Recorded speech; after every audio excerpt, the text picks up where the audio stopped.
석가모니는 인간 존재의 근본적인 고통을 설명하면서 그 고통이 어떻게 발생하는지를 탐구했습니다. 그는 고통의 원인을 집착에서 찾았으며 이 집착은 인간이 사물과 사람, 감정에 대한 욕망과 집착을 가지고 있기 때문에 발생한다고 가르쳤습니다. 고통은 단지 외적인 사건에서 비롯되는 것이 아니라 우리가 그것에 대해 어떻게 반응하는지에 따라 그 심각성이 달라진다고 보았습니다. 이 고통의 근본적인 원인, 즉 집착은 우리의 마음과 생각 속에서 발생하는 것으로 우리가 그것을 자각하고 극복하지 않는 한 계속해서 반복된다고 경고했습니다. 석가모니는 고통을 단순히 외부에서 오는 불행이나 어려움으로 한정짓지 않았습니다. 고통은 내면의 불안, 두려움, 갈망, 증오, 질투와 같은 감정에서 비롯된다고 말했습니다. 이런 감정들은 인간이 자아를 중심으로 세상을 바라볼 때 더욱 강하게 드러납니다. 우리는 종종 자신이 원하는 것, 즉 물질적인 재화나 사회적 지위, 사랑과 인정 등을 갈망하며 살아갑니다. 이 갈망은 끊임없이 우리의 마음을 자극하고 그 결과로 우리는 불만족과 고통을 느끼게 됩니다. 석가모니는 이 갈망이 결국 고통을 초래하는 주된 원인임을 깨달았습니다. 고통의 또 다른 원인은 무지에서 비롯됩니다. 석가모니는 인간이 고통의 본질과 그것을 극복하는 방법에 대해 모르기 때문에 끊임없이 고통의 순환에 갇히게 된다고 설명했습니다. 그는 우리가 실상을 제대로 이해하지 못하고 감각적인 세계에 집착하는 것이 무지에서 비롯된다고 주장했습니다. 우리가 바라보는 세상은 단지 현상에 지나지 않으며 그 속에 숨겨진 진리를 깨닫지 못하면 언제나 고통에서 벗어날 수 없다고 했습니다. 석가모니의 가르침에서 고통의 본질을 이해하고 이를 극복하기 위한 첫 번째 단계는 자각입니다. 우리가 고통을 인식하고 그것이 어디에서 비롯되는지를 알아차릴 때 우리는 그 고통에서 벗어날 수 있는 기회를 얻습니다. 고통은 단지 외부의 사건이나 상황에서 오는 것이 아니라 우리의 내면에서 발생하는 감정과 집착에서 비롯된다는 사실을 깨달을 때 우리는 고통을 다루는 방법을 알게 됩니다. 그 방법은 바로 고통의 원인인 집착과 무지를 제거하는 것이며 이를 통해 우리는 더 이상 고통에 휘둘리지 않게 됩니다. 석가모니는 고통을 완전히 없앨 수 있는 방법으로 팔정도를 제시했습니다. 팔정도는 고통을 극복하고 깨달음을 얻는 길을 제시하는 8가지 실천적 원칙입니다. 이 원칙을 따라가는 과정에서 우리는 점차적으로 고통에서 벗어나 내면의 평화와 자유를 찾을 수 있게 됩니다. 팔정도는 올바른 이해, 올바른 생각, 올바른 언어, 올바른 행동, 올바른 생계, 올바른 노력, 올바른 기억, 올바른 집중을 포함하고 있으며 이 모든 원칙은 고통을 넘어서는 삶을 살기 위한 중요한 지침이 됩니다. 석가모니의 가르침에서 고통은 단순한 불행이나 시련이 아니라 우리의 마음과 사고, 방식에서 비롯되는 것이며 이를 극복하기 위한 방법은 우리가 내면의 고요와 집중을 통해 우리 마음을 다스리고 외부의 자극에 휘둘리지 않는 삶을 살아가는 것입니다. 고통의 원인을 이해하고 그것을 극복하기 위한 길을 따라가면 우리는 궁극적으로 고통을 넘어서 자유로운 삶을 살 수 있게 됩니다. 석가모니는 인간의 고통이 외부 세계에서 비롯되는 것이 아니라 내면의 탐욕과 분노, 무지에서 기인한다고 보았다. 따라서 진정한 승리는 외부의 적을 물리치는 데 있지 않고 내면의 번뇌를 다스리는 데 있다는 것이다. 그렇다면 우리는 어떻게 이 자기극복이라는 과제를 실천할 수 있을까? 이 질문은 단순한 도덕적 교훈을 넘어 철학적 심리학적 수행적 차원에서 깊이 있는 고찰을 요구한다. 불교의 수행 체계는 바로 이 자기극복을 위한 치밀한 시스템이라고 할 수 있다. 대표적인 것이 팔정도이다. 올바른 견해, 올바른 생각,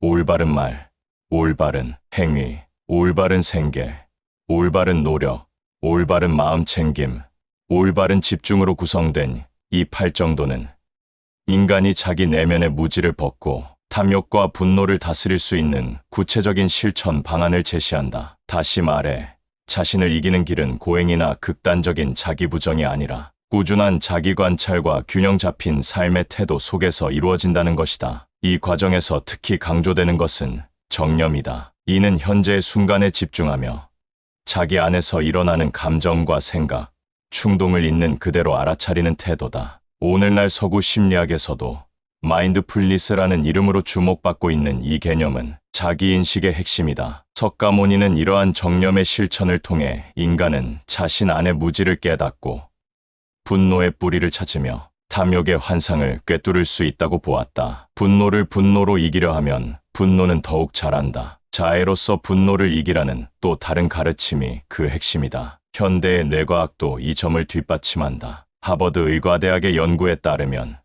정기적인 명상과 자기 성찰은 전전두엽의 활성도를 높이며 이는 충동 조절 능력, 감정 조절 능력과 밀접한 관련이 있다. 이는 곧 자신을 이긴다는 것이 단순히 정신력이나 의지의 문제만이 아니라 실제로 인간의 뇌 구조에 영향을 주는 훈련 가능한 과정임을 보여준다. 또한 자기 극복은 단지 부정적인 감정을 억누르는 것이 아니다. 그것은 감정을 인정하고 그것을 통해 자신을 이해하며 더 나아가 타인에 대한 공감으로 확장시키는 과정이다. 석가모니는 자신을 이긴 자는 곧 타인을 해치지 않으며 타인의 고통을 자신의 고통처럼 여기는 자비심을 키운다고 했다. 다시 말해 자기 극복은 결국 공감과 연결의 기반 위에 이뤄지는 인격의 확장이다. 고대 인도의 수행자 우파니샤드 전통에서도 이와 비슷한 사상이 나타난다. 아트만, 자아과 브라흐만, 우주적 존재의 일치를 통해 진정한 자각을 얻는다는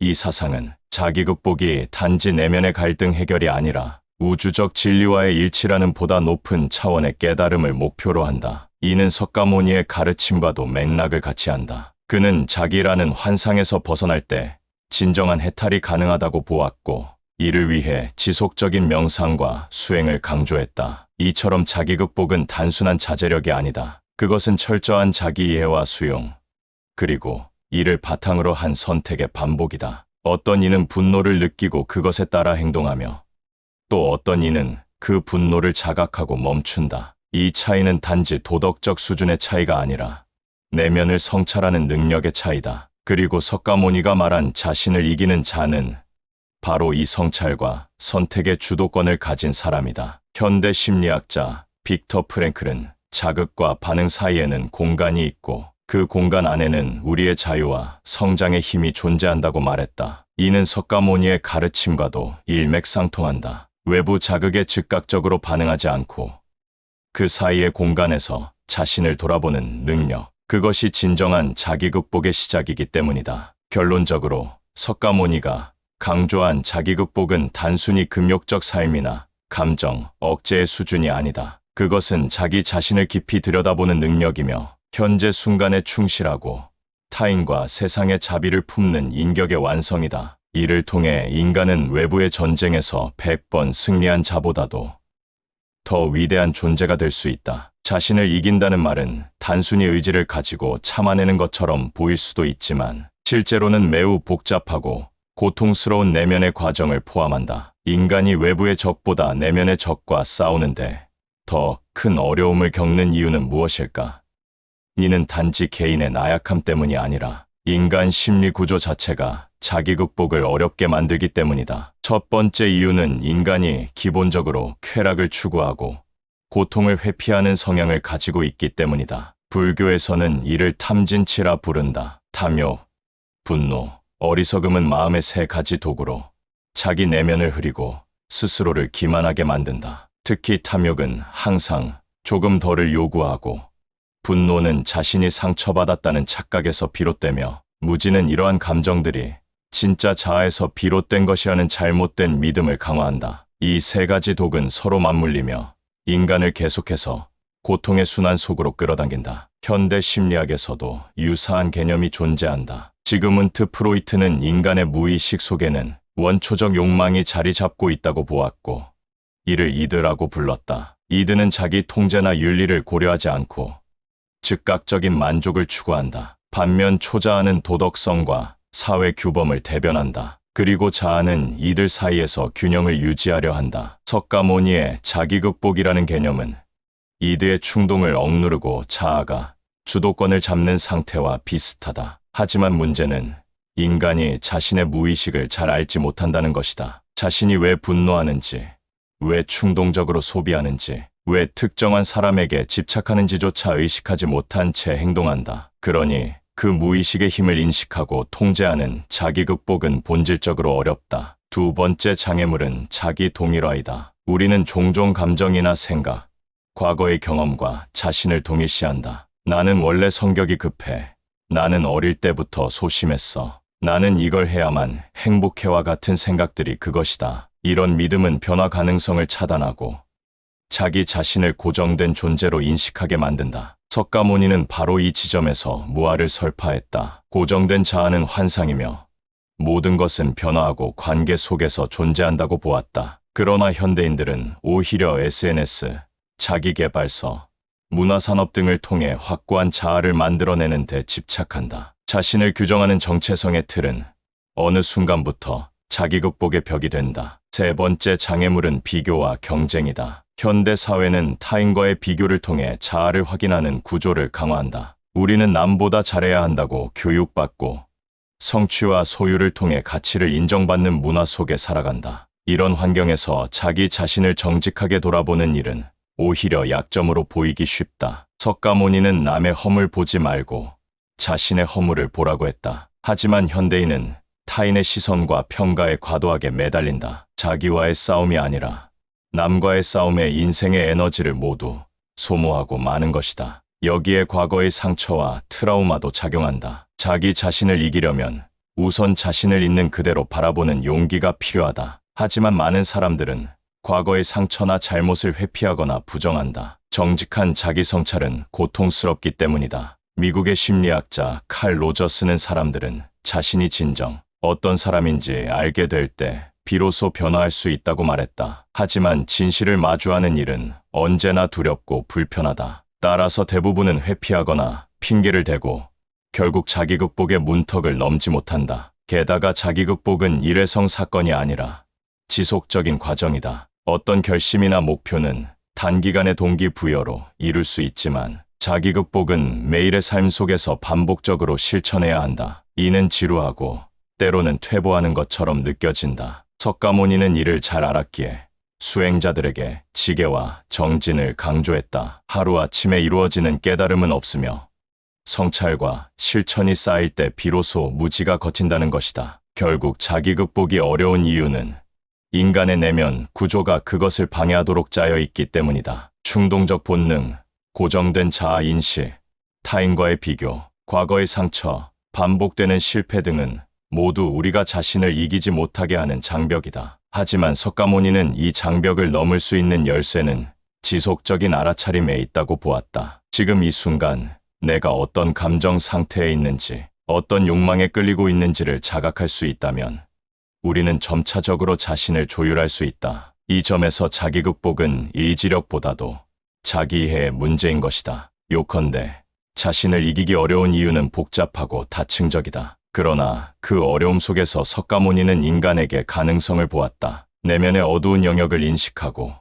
그것을 비판 없이 수용하며 매 순간 선택을 바꾸는 것, 그 과정 자체가 수행이고 인간됨의 진화다. 그러므로 우리가 자기 자신과의 싸움에서 이길 수 있다면 그것은 단지 개인의 성장만이 아니라 인간 전체의 진보를 뜻한다고도 할 수 있다. 자기 자신을 이긴다는 것은 단순히 나쁜 습관을 고치거나 일시적으로 분노를 억제하는 수준을 넘는다. 그것은 삶 전체를 바라보는 관점, 존재의 방향 자체가 변화하는 전환점이 된다. 석가모니가 말한 자신을 이기면 100번 싸워 100번 이긴 것보다 위대하다는 말은 그 승리가 단순한 경쟁의 승리가 아니라 인간 존재의 근본적 해방을 의미한다. 자기 극복을 통해 인간은 심리적 자유를 얻는다. 우리는 외부 환경보다 내면의 감정에 더 크게 휘둘리며 살아간다. 행복은 외부에서 오지 않고 고통 역시 내면의 해석에서 비롯된다. 석가모니는 고통의 원인을 집착이라고 봤다. 어떤 대상이나 감정,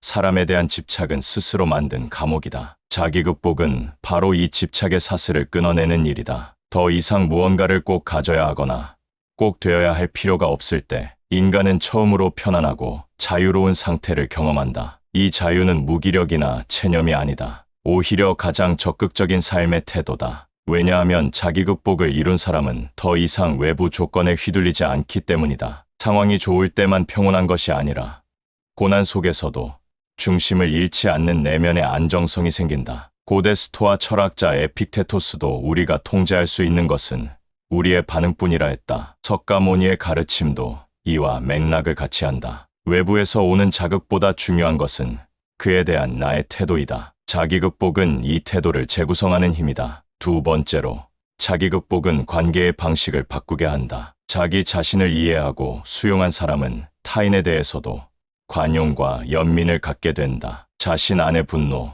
질투, 불안을 들여다본 사람은 타인의 감정에 더 깊이 공감할 수 있다. 석가모니는 자비를 수행의 궁극적 열매로 보았다. 자비란 단순한 동정심이 아니라 타인의 고통을 자신의 것처럼 느끼는 능력이다. 자기 내면을 충분히 극복한 사람은 더 이상 타인을 통제하거나 평가하려 들지 않는다. 대신 서로의 부족함을 껴안고 함께 성장하려는 태도를 갖게 된다. 현대 심리학에서도 비슷한 관점을 제시한다. 브레네 브라운은 자존감이 높은 사람일수록 타인을 더 수용할 수 있다고 말한다. 이는 자기와의 갈등을 넘어선 이들이 타인과의 갈등도 줄어들 수 있다는 뜻이다. 실제로 자기 비판이 심한 사람일수록 타인에게도 비판적이고 방어적인 경향이 크다. 반대로 자기 수용이 높은 사람은 갈등 상황에서도 여유가 있으며 인간관계에서 진정성 있는 연결을 만들어낸다. 이런 변화는 단순히 성격이 변했다기보다 자기를 이긴 결과라 할 수 있다. 세 번째로, 자기극복은 삶의 목적과 방향성을 명확하게 해준다. 많은 이들이 삶에서 길을 잃거나 무기력함을 느끼는 이유는 외부의 기준에 따라 살아가기 때문이다. 성공해야 한다. 사랑받아야 한다. 누구보다 앞서야 한다는 식의 외부 주입된 목표는 스스로의 가치와 어긋날 수 있다. 석가모니는 이를 무명이라고 표현했다. 무명이란 진리를 모르는 것이 아니라 스스로를 모르고 사는 상태다. 자기극복은 무명의 장막을 걷고 진정 자신에게 맞는 삶의 길을 찾는 과정이다. 이와 관련해 빅터 프랭클의 의미치료 이론은 중요한 통찰을 제공한다. 그는 인간은 고통 속에서도 삶의 의미를 찾을 수 있다고 말한다. 의미를 찾는 능력은 자기 내부에서 오는 것이며 그것이 인간 존재의 본질적인 자유라고 본다. 이처럼 자기극복은 내면으로부터 의미를 발견하게 하며 삶이 단순한 생존이나 습관이 아닌 자기 주도적 여정으로 변하게 만든다. 네 번째로, 자기극복은 지속 가능한 평온함과 행복의 기반이 된다. 현대 사회는 순간적인 쾌락과 즉각적인 만족을 중심으로 돌아간다. 하지만 이런 행복은 지속되지 않는다. 반면 자기극복을 통해 얻게 되는 평온은 외부 조건이 변해도 쉽게 무너지지 않는다. 석가모니는 이를 열반이라 불렀다. 열반은 감정이 없는 상태가 아니라 감정에 휘둘리지 않는 상태다. 욕망은 있지만 그것에 끌려가지 않고 분노는 있지만 그것이 나를 삼키지 않는다. 이것이 바로 석가모니가 궁극적으로 제시한 자유의 상태다. 자기극복이 가져오는 이러한 전환은 단순한 이식 개선이 아니다. 그것은 삶 전체의 재구성이다. 소비 중심의 삶에서 의미 중심의 삶으로, 타인 중심의 자아에서 자각 중심의 자아로, 반응 중심의 행동에서 선택 중심의 행동으로 이동하는 것이다. 이 과정에서 인간은 더 이상 환경에 흔들리는 존재가 아니라 자신의 삶을 스스로 조율하고 창조하는 존재로 거듭난다. 그 모습은 석가모니가 묘사한 깨어있는 사람의 모습이다. 마지막으로 강조하고 싶은 것은 자기극복은 특정한 사람만의 일이 아니라 모든 인간에게 열려있는 가능성이라는 점이다. 석가모니는 왕족 출신이었지만 모든 계층의 사람들에게 평등한 깨달음의 가능성을 제시했다. 이는 민주주의나 인권 개념보다 수천 년 앞선 사고였다. 즉, 자기극복은 특별한 철학자의 이상이 아니라 오늘을 살아가는 우리가 실천할 수 있는 일상적 실천이다. 자기극복을 통해 인간은 진정한 승리를 경험한다. 그 승리는 전쟁터에서의 승리가 아니며 기업에서의 성공이나 타인을 이기는 경쟁의 승리가 아니다. 그것은 스스로의 한계를 직면하고 그것을 초월하는 가장 위대한 인간적 경험이다. 석가모니가 강조한 이 명언은 시대를 넘어 오늘의 우리에게도 깊은 울림을 준다. 자신을 이긴 자는 세상 누구보다 자유롭고 위대하다. 그리고 그 자유는 지금 이 순간 자신을 마주보는 용기에서 시작된다.